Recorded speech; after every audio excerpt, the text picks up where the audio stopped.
Welcome back. Thank you for staying with us. National Security Minister Herman Gill Francis is dismissing claims made by a media house that stated he is at odds with the Commissioner of Police. Senator Francis says his plans to unite inner-city communities in a bid to bring peace is a joint effort by a number of agencies, including the police force. Herman Gill Francis has dismissed the notion that he is at odds with the Commissioner of Police, Severin Mosheri, over the idea of gathering inner-city community leaders in a bid to incite peace and draw up a truce between warring neighborhoods. Francis said the report which suggested the notion was far from the truth and that if ever there was a disparity between himself and the COP, the nation would know about it. Somebody called me last night and said that and HTS, that the Commissioner and myself had a disagreement. I don't think the Commissioner and myself have any disagreement because if I am going to be speaking to individuals, I must involve the Commissioner. The Commissioner is the one who is responsible for suppressing crime in society. But as the Minister, I must be able to be in a position to assist him and maybe giving him the equipment and the know-how as to how to do his work a little more efficiently. So there isn't any disagreement with the Commissioner and myself. So unfortunately, some journalists are using certain headlines to make sensational news, and this is not right. Because a lot of persons have called me and said that, oh, I noticed you're the Commissioner at odds. But that is not so at all. Francis reminisced about the time when he played a key role in bringing warring communities together, which saw a 2-year lull in homicides in the nation. He said although it was short-term, the effort worked. I remember a couple of years ago when I was a police officer, in fact the Deputy Commissioner, the Commissioner at the time, Mr. Broughton, asked me to speak to the inner city gangs along with Richard Frederick. I felt at the time that whatever I could have done to save the lives of the young people in the Castries Basin, I should have done it. I went to that meeting along with Richard Frederick and Mr. Linwell James. At the meeting, I told the young people that if they wanted me to participate, they should have brought in their firearms and then I would take part. They were not willing to do that, so I got up and I was about to walk out. Richard Frederick at the time stopped me and said, well, okay, Chief, don't walk out yet. He spoke to the youngsters and told them that if you're afraid to bring the firearm to the deputy, bring them to me and I will hand over to the thing. Francis said he will utilize any methods available if it means saving lives and reducing the number of homicides on the island. Of course, he said he will not be working alone. I intend to speak to some of the gang leaders that are known gang leaders at Bordelais.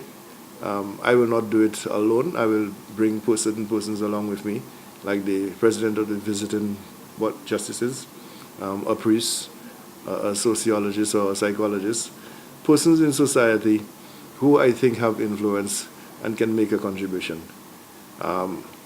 It may work, it may not work, but I need to give it a try to see whether I can bring some peace and stability to especially the inner cities, the inner areas of the city of Castries. The minister said the drive to bring peace to the island will always be a joint effort. Reporting for Hot 7 News, I am Rochelle Gonzalez. Efforts are on stream to enable a turnaround in the number of cases of diabetes on island and to ensure better management of the disease for those who are afflicted. According to the International Diabetes Federation, there were over 14,000 cases of diabetes in St. Lucia in 2017. Diabetes and its complications are the greatest health threat to lives in St. Lucia. The president of the St. Lucia Diabetes and Hypertension Association, Andrew Felix, poses this question to members of the public. Do you want to be another diabetes statistic? If not, he says, come join the Diabetes 180 campaign. It will include a sensitization drive and physical activities. A lot of school children have just started school for the first time. So what we want to do is we want to break the old habits. And the Diabetes 180 is turning around things, and we want to turn things around in St. Lucia. And we want a lot of individuals out there to understand you cannot do the same things you did last year and the year before. It's a new year. It's not about a New Year's resolution, it's about new solutions. new solutions to the food you eat. And you have to change the food you eat, or the food you eat is going to change you. Perseus Prosper is the Vice President of the Diabetes Foundation for Youth. He has a compelling personal story about living with and managing diabetes as a young man. His focus as a member of the Diabetes Foundation for Youth is to be a guide for other young people and to help ensure that youth avoid the missteps that he made with his health. You know, it really starts with you. You can have all the information, all the doctors really willing to give you the information, but then you don't want to make that change. And I could really stand as a statistic, as he said. The information was available. I did take the steps to make that information readily and make those steps that I needed to do. And of course, I'm suffering with some of those complications, partially blind and also on dialysis, kidney failure. You know, so like he mentioned, it goes back to you. You know, if you don't want to make that change, no one can. The government could increase healthcare, and you don't make that change, it wouldn't work. Prosper urges youth afflicted with diabetes to join the association for support. If you're diagnosed with diabetes, newly diagnosed, don't think it's the end of the world. Come down, join the association, join the youth group, and know that there's a family as well. And you would be surprised, because our kids on this youth group, they're like family now. From the first time they met, you can't even take them away, because they just, you know, they become family, and you could see someone your same age could relate. And we're not only doing diabetes, we do social activities, we go out, have fun as a group, as a family. The Diabetes and Hypertension Association is located on Coral Street. The contact number is 452-7693. Grade 6 students across the island will soon be receiving the HPV vaccine. The Ministry of Health notes that the virus, often associated with sexual transmission, can also be spread via physical contact. More in this report. The Ministry of Health and Wellness held a media engagement on vaccination on Thursday, January 10, 2019. That served to inform the public of the introduction of the human papilloma virus vaccination in schools. Grade 6 students across the island will receive the HPV vaccine commencing January 2019. And while many think of the virus as one that is solely transmitted sexually, Immunization Manager in the Ministry of Health and Wellness, Julietta Frederick Cassius, explained that the virus is one that is contact-based and highly resistant to disinfection, making its survival rate on surfaces long-lasting. The virus is a virus that's very difficult to destroy. In terms of it lives on surfaces for long periods of time. You can find it in your bathroom floor, on your bathroom floors, in towels, in bed sheets. Okay, so it is something very difficult. That is why earlier on I said it does not necessarily need to have sexual contact for it to be transmitted. Health officials say that it is imperative to introduce the vaccine as an addition to the existing regimen that grade 6 students already receive.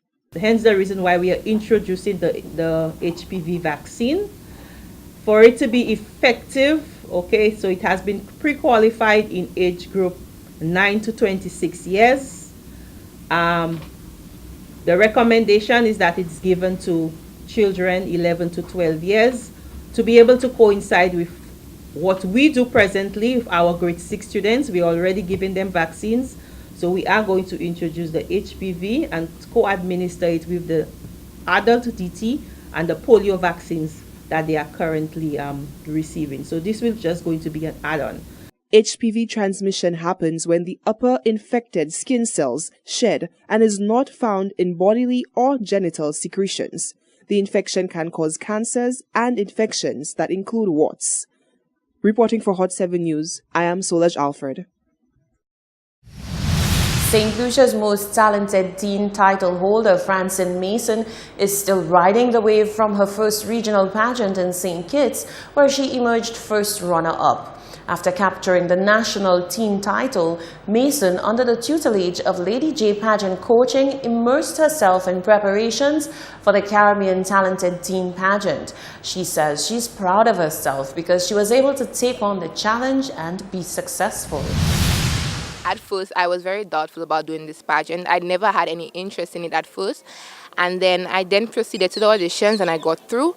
And it never occurred to me that I would be a top. I thought I would come in the top 3, but I never thought I would have won. And I did my best. I prepared every day, from living classes, going down to my studio to practice for my dance, my speech and my walk. Was kind of hectic for me, but I pulled through. And then on the night, I did my best. I went in very calm, relaxed, and was determined to put my best foot forward and determined to do my best. Mason says the experience is one that she would encourage any young person to pursue, given the benefits that she derived from pageantry, chief among them personal development and life skills. She had this message for youth looking to follow in her footsteps.